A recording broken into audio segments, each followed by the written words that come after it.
Okay, asante kwa kutupa nafasi kama mtoto wa Nyerere. Tunafanya hizi interview kwa ajili ya website yetu. Labda swali ambalo tungependa kuuliza mwanzo. Mwalimu Nyerere ulimjuaje kama baba? Kwa sababu sisi taifa zima tunamjua kama rais, kama kiongozi wa nchi. Wewe kama baba ulimjuaje? Nilimjua kama mzazi.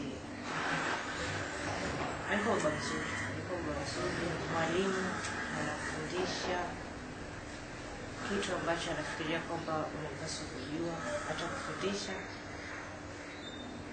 Na alikuwa watu wengi wanafikiria kwamba alikuwa hana muda na familia, lakini alikuwa ana muda na familia.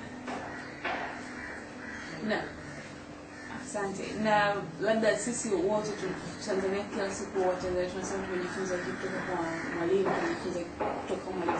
Wewe kama mwanae umejifunza nini kama mtoto? Sio kama baba wa taifa, kama baba umejifunza nini kutoka kwa wewe?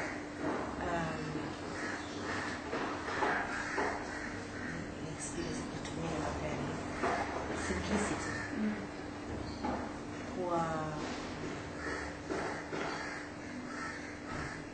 Simplicity ni nini kwa Kiswahili?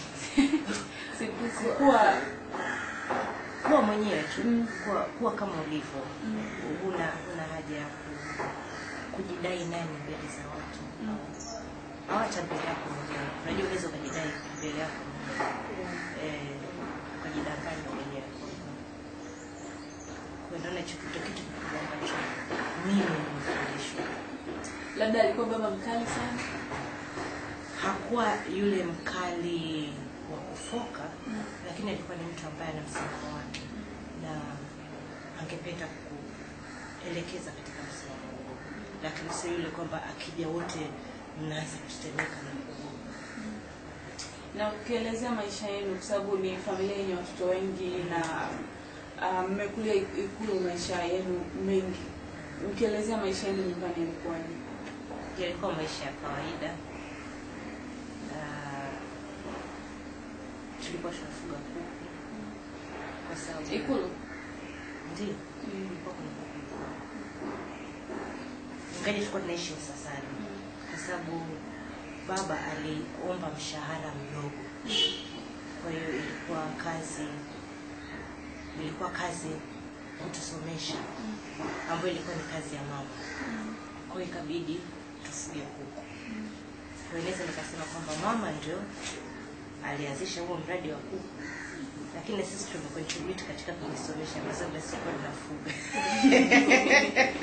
Baada tulikuwa tunaamka asubuhi, tunakwenda kulisha kuku Ikulu, tulikuwa naishi Msasani, tunaenda kulisha kuku Ikulu, tunarudi Msasani, tunaenda tunaogelea, tunakula breakfast na tunakwenda shule. Ile ilikuwa routine.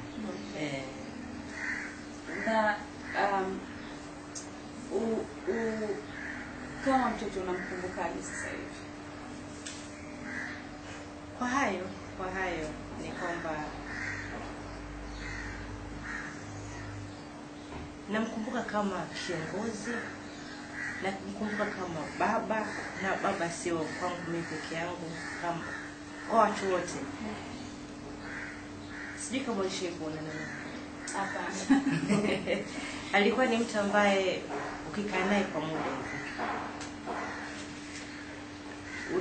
unajisikia kwamba anakupenda wewe kuliko mtu yote mwingine.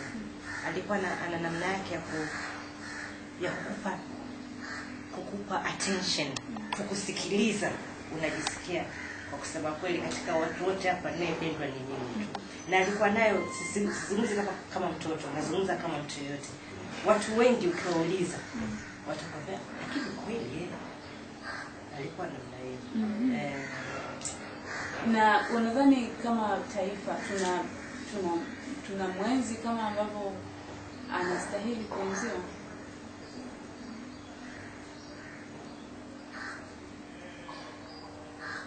Mimi nitasema kama mtoto wake. Sehemu nyingi ambazo nakwenda sasa hivi watu wananifurahia. Najua hawanifurahii kwa sababu ni mimi Rosemary. Wananifurahia kwa sababu ni binti ya Nyerere. Kwa hiyo nikasema kwamba tunamuenzi kwa sababu kama wangekuwa hawafurahi legacy yake wasingenifurahia mimi. Na labda ili ni swali ambalo tunauliza watu wote, na hata kwenye website tutaweka kwamba katika ujuzi kwa birthday ya Nyerere ya Rais Samani tuliweka kwamba watu wamuishi happy birthday. Lakini tutauliza watu, ulikuwa wapi uliposikia mara ya kwanza kwamba baba yako amefariki? Mimi nilikuwa London. Ulikuwa London. Watu wote tumekuwa London? Sio wote, lakini wengi tulikuwa London.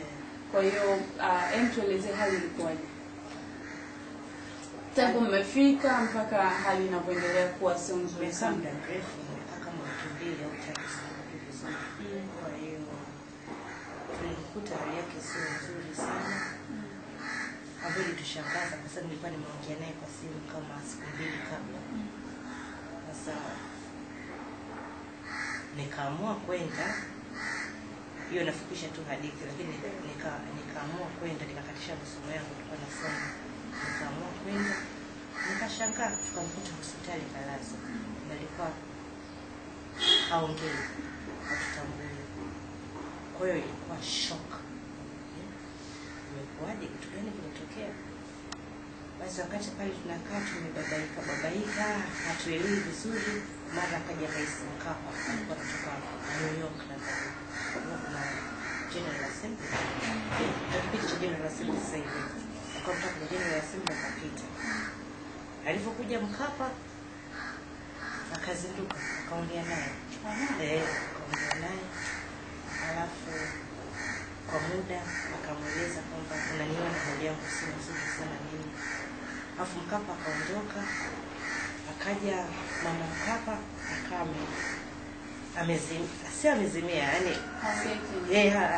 hatambui tena, maana ni kama memory yake ilikuwa inakwenda na kurudi. Basi tukakaa na siku tukaanza kupeana zamu, mimi na dada yangu kumwangalia. Na mama alikuwepo? Na mama alikuwepo, lakini mama ni mtu mzima, kwa hiyo yeye alikuwa anakuja akatoka anapotaka, lakini sisi tulikuwa tunakaa hotel hours tunapeana zamu. Kwa kila mara alikuwa au na mimi au na dada yangu, lakini of course na bodyguard alikuwa. Basi kuna siku nilikuwa tumekaa na sali rosari na mwangalia, anafungua macho lakini kuongea hawezi. Lakini kusikia alikuwa anasikia, ila nadhani alikuwa anapata shida ya kuongea. Siku moja akaniuliza tu, "Watu wako wajambo?" Nikamwambia watu wote hawajambo, wanakusalimia sana. Nikawa excited, maana nilikuwa hajaongea muda mrefu. Akaniambia nauliza watoto wako hawajambo? Nikamwambia hawajambo. Nikafurahi sana. Alafu hakuongea tena. Ni kama kwa sababu wakati ananiuliza nilikuwa nalia silently. Na alikuwa ananiona. Kwa hiyo ni kama alikuwa anataka kunifurahisha. Unaelewa So he made that effort ya kuniuliza, kuonesha kwamba he cares. Na ilinigusa sana kwa kusema kweli. Kwa hiyo nikamwambia hawajambo, anakusalimia sana. Hakuongea na mimi tena. Alafu naruka hatua mbele sana. Kwa hiyo siku ya ambayo alikuwa anakaribia kufa, ndio maneno ya mwisho aliongea naye. Aliongea na mimi. Hapana. Siku nyingine tena kwa zamu yangu akaniambia ninunue. Nikamnunua.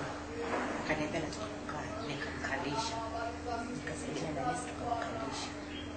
Akaniambia nataka kwenda.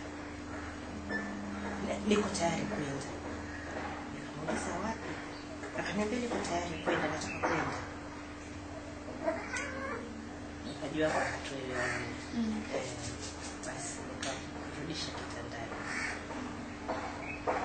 Miaka 10 imepita sasa hivi, nafikiria kwamba alikuwa anasema kwamba anataka tayari kwenda. Nafikiria ndio chakula. Walikuwa tayari. Lakini wakati ule nilikuwa sielewi. Nilikuwa naona kama kwa hiyo ndio ninamushauri na mimi.